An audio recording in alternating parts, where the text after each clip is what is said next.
During the time between that marvelous beginning in the Garden of Eden and now, the adversary has been quite successful in his goal to divide men and women in his attempts to conquer our souls. Lucifer knows that if he can damage the unity men and women feel, if he can confuse us about our divine worth and covenant responsibilities, he will succeed in destroying families, which are the essential units of eternity. Satan incites comparison as a tool to create feelings of being superior or inferior, hiding the eternal truth that men's and women's innate differences are God-given and equally valued. He has attempted to demean women's contributions both to the family and in civil society, thereby decreasing their uplifting influence for good. His goal has been to foster a power struggle rather than a celebration of the unique contributions of men and women that complement one another and contribute to unity. So, over the years and around the globe, a full understanding of the divinely interdependent and yet differing contributions and responsibilities of women and men largely disappeared. Females in many societies became subservient to males rather than side-by-side partners, their activities limited to a narrow scope. Spiritual progress slowed to a trickle during those dark times. Indeed, little spiritual light could penetrate minds and hearts steeped in traditions of dominance. And then the light of the restored gospel shone above the brightness of the sun when God the Father and his Son Jesus Christ appeared to the boy Joseph Smith early in the spring of 1820 in that hallowed woodland in upstate New York. That event began a modern outpouring of revelation from heaven.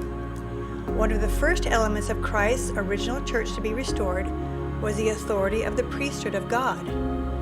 As the restoration continued to unfold, men and women began to realize anew the importance and potential of working as partners, authorized and directed in this sacred labor by Him.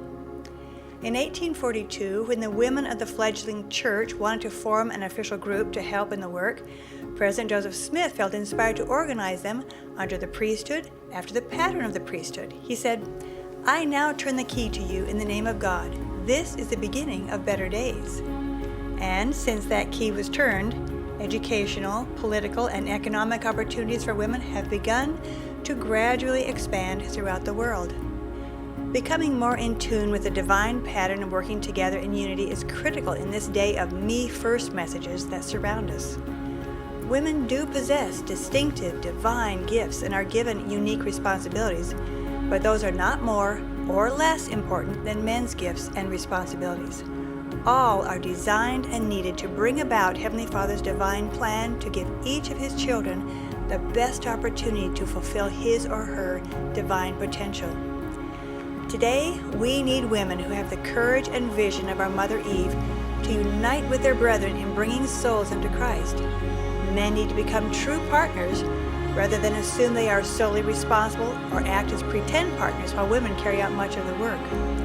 Women need to be willing to step forward and take their rightful and needful place as partners rather than thinking they need to do it all by themselves or wait to be told what to do. We can actively work to value women as God does, as essential partners in the work of salvation and exaltation.